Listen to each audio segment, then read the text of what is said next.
ابھی آپ دیکھیں شہباز شریف صاحب کہتے ہیں کہ جی مجھے تو پتہ ہی نہیں تھا کہ ملک کا اتنا برا حال ہے. کمال کی بات ہے. نیشنل اسمبلی میں آپ اپوزیشن کے لیڈر تھے.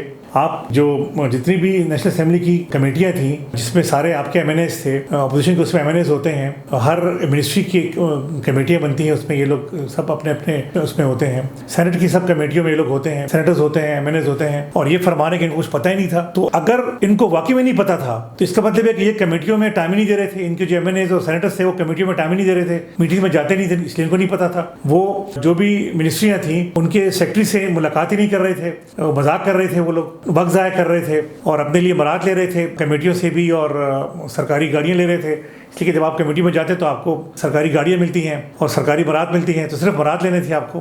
آج بھی یہی ہو رہا ہے, ہمیشہ سے یہی ہوتا رہا ہے کہ یہ کمیٹیوں میں ہوتے ہیں, اور بہت گنے چنے سیاستدان ہیں, یقین کریں ہیں اچھے سیاستدان, کہ وہ واقعی میں ان کمیٹیوں میں جا کے ٹائم دیتے ہیں, اسٹڈی کرتے ہیں اور اس کا پھر کوئی حل نکالتے ہیں, اور اس میں حکومت کے ساتھ ہوں یا اپوزیشن میں ہو, جہاں پر بھی ہو وہ ملک کے لیے کام کرتے ہیں. یہ نہیں سوچتے کہ ہم اپوزیشن میں کہ ہم حکومت میں ہیں. لیکن اکثریت جو ہے ہماری سیاستدانوں کی, اس کا تو اللہ ہی حافظ ہے, استغفر اللہ.